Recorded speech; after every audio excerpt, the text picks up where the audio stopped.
ইলিশ মাছের সিজনে ইলিশ বিরিয়ানি হবে না তা কি হয়? নমস্কার, সুনন্দিতা রান্নাঘরে সকলকে স্বাগত।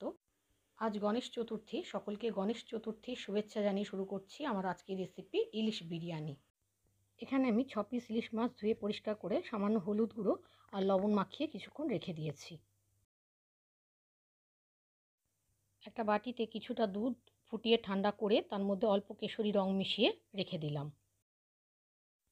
এদিকে আরেকটা বাটিতে একটা মশলার পেস্ট বানাচ্ছি। দিয়ে দিলাম 3 টেবিল চামচ টক দই। টক দইটাকে একটু ফেটিয়ে নিয়ে এর মধ্যে দিলাম 1 চা চামচ জিরে গুঁড়ো, 1 চা চামচ ধনে গুঁড়ো, হাফ চা চামচ কাশ্মীরি লঙ্কার গুঁড়ো, হাফ চা চামচ হলুদ গুঁড়ো, আন্দাজ মতো লবণ আর সামান্য চিনি। চামচ দিয়ে সব কিছু আমি মিশিয়ে রাখলাম। বিরিয়ানি বেরেস্তাটা ভেজে নেব, তাই গ্যাসে একটা কড়াই বসিয়ে 3 টেবিল চামচ সর্ষের তেল নিয়েছি। তেলটা ভালো করে গরম হলে দুটো পেঁয়াজ আমি এভাবে কুচিয়ে নিয়েছি, সেই দুটো পেঁয়াজ দিয়ে দিলাম। আর তার মধ্যে সামান্য লবণ দিয়ে দিলাম যাতে বেরেস্তাটা তাড়াতাড়ি ভাজা হয়। বেরেস্তাটা ভেজে নিয়ে আমি তুলে একটা পাত্রে রেখে দিলাম। এবার কড়াইতে যেটুকু তেল ছিল তার মধ্যে নুন হলুদ মাখানো ইলিশ মাছগুলো দিয়ে দিলাম। এগুলো একটু হালকা করে আমি ভেজে নিয়েছি। ইলিশ মাছগুলো দু পিঠ আমি উল্টে পাল্টে ভেজে তুলে নিলাম। ইলিশ মাছগুলো থেকে একটু তেল বেরিয়েছে, কাজেই যে পরিমাণ তেল কড়াইতে ছিল তাতে আমি গ্রেভিটা তৈরি করছি। এখানে আমি একটা পেঁয়াজ গ্রেট করে নিয়েছি, সেটা দিয়ে দিলাম, আর 7-8 কোয়া রসুনও দিয়ে দিলাম। বিরিয়ানিতে ইলিশ মাছের ফ্লেভারটা যাতে থাকে তাই আমি পেঁয়াজের পরিমাণ কম দিলাম, আপনারা ইচ্ছে হলে বেশি দিতে পারেন। এবার এই পেঁয়াজ রসুনটাকে আমি একটু ভেজে নিয়েছি। পেঁয়াজ রসুনটা একটু ভাজা হয়ে গেলে দিয়ে দিলাম 1 চা চামচ আদা বাটা, হাফ চা চামচ কাঁচা লঙ্কা বাটা। আদা বাটা কাঁচা লঙ্কা বাটা দেওয়ার পরও মশলাটাকে একটু কষিয়ে নিয়েছি। মশলাটা কষানো হয়ে গেলে বাটিতে যে মশলার পেস্ট আমি করে রেখেছিলাম দই দিয়ে, সেটা কড়াইতে দিয়ে দিলাম। আর মশলার বাটি ধুয়ে অল্প জলও দিয়ে দিলাম। এই সময় গ্যাসের আঁচটাকে লোতে রাখতে হবে। মশলাটাকে ভালোভাবে কষিয়ে নিয়ে এবার অল্প জল দিয়ে দিলাম। তারপর ভেজে রাখা মাছগুলো কড়াইতে দিয়ে দিলাম। মিডিয়াম ফ্লেমে 2 মিনিট আমি এক পিঠ রান্না করে নিয়েছি। তারপর মাছের পিসগুলো উল্টে দিলাম। তারপর কড়াইটা ঢাকা দিয়ে মাছের গ্রেভিটা আমি তৈরি করে নিয়েছি। ইলিশ মাছের গ্রেভিটা তৈরি হতে হতে আমি আরেকটা ওভেনে বিরিয়ানি ভাতটা করে নিচ্ছি। গ্যাসে একটা হাঁড়ি বসিয়ে তার মধ্যে বেশ খানিকটা জল দিয়ে দিলাম। জলটা ভালোভাবে গরম হলে বেশ খানিকটা নুন দিয়ে দিলাম যাতে জলটা বেশ ভালো নোনতা হয়ে যায়। এবার জলের মধ্যে কিছু মশলা দিলাম কিছুটা সাজিরে, একটু জয়িত্রী ফুল, একটা স্টার ফুল, 4টে এলাচ, 4টে লবঙ্গ আর কিছুটা দারচিনি আর একটা তেজপাতা। তারপর হাঁড়িটা ঢাকা দিয়ে জলটাকে ফুটতে দিয়েছি। জলটা ফুটে উঠলে পরে 2 টেবিল চামচ সাদা তেল দিয়ে দিলাম। বিরিয়ানির জন্য বাসমতি চাল আমি 1 ঘন্টা আগে 3-4 বার ধুয়ে জল দিয়ে ভিজিয়ে রেখেছিলাম, সেই চালটা হাঁড়িতে দিয়ে দিলাম। তারপর হাঁড়িটা ঢাকা দিয়ে দিলাম। এদিকে মাছের গ্রেভিটা আমার রেডি হয়ে গেছে। মাছগুলোকে আমি অল্প গ্রেভি সহ তুলে নিলাম। বাকি গ্রেভিটা কড়াইতে থাকলে এর মধ্যে আমি বিরিয়ানিটা রান্না করব। বিরিয়ানি ভাতটা যখন ফুটে উঠেছে তখন এর মধ্যে 2 চা চামচ লেবুর রস আমি দিয়ে দিলাম।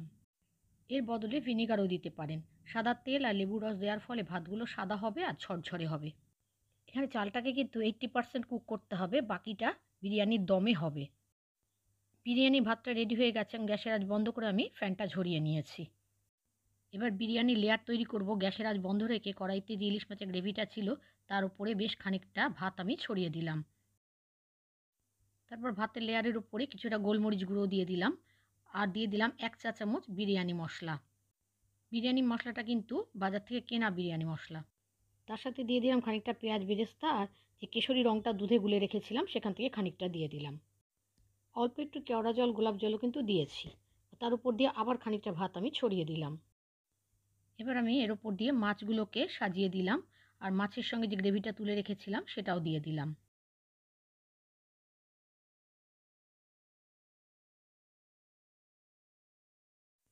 ওপর দিয়ে আবারও দিয়ে দিলাম খানিকটা বিরিয়ানি মশলা। তারপর বাকি ভাতগুলো সমস্ত মাছের ওপরে আমি ছড়িয়ে দিলাম। এর ওপর দিয়ে দিয়ে দিলাম 2-3 ফোঁটা মিঠা আতর, সামান্য একটু গোলাপ জল আর অল্প কেওড়া জল। এটা যেহেতু ইলিশ বিরিয়ানি সেই জন্য গোলাপ জল, কেওড়া জল বা মিঠা আতর খুব বেশি দেওয়ার প্রয়োজন নেই। এবার উপর দিয়ে আবারও দিয়ে দিলাম কিছুটা বিরিয়ানি মশলা, আর যে পেঁয়াজ বেরেস্তাটা ছিল সেটা, আর কেশরী রং যেটা দুধে ভেজানো ছিল সবটাই দিয়ে দিলাম। আর উপর দিয়ে দিয়ে দিলাম 2 চামচ ঘি, আর অল্প একটু লবণ ছড়িয়ে দিলাম। তারপর কড়াইটা ঢাকনা দিয়ে ঢেকে দিলাম, আর এর মধ্যে যে একটা ছিদ্র আছে সেটা লবঙ্গ দিয়ে আটকে দিলাম।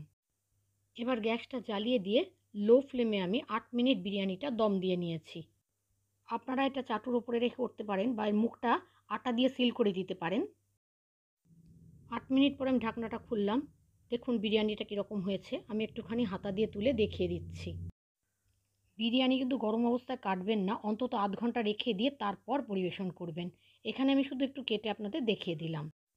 আধ ঘন্টা বাদে আমি বিরিয়ানিটা পরিবেশন করে দেখাচ্ছি। দেখুন বিরিয়ানিটা কীরকম ঝরঝরে হয়েছে।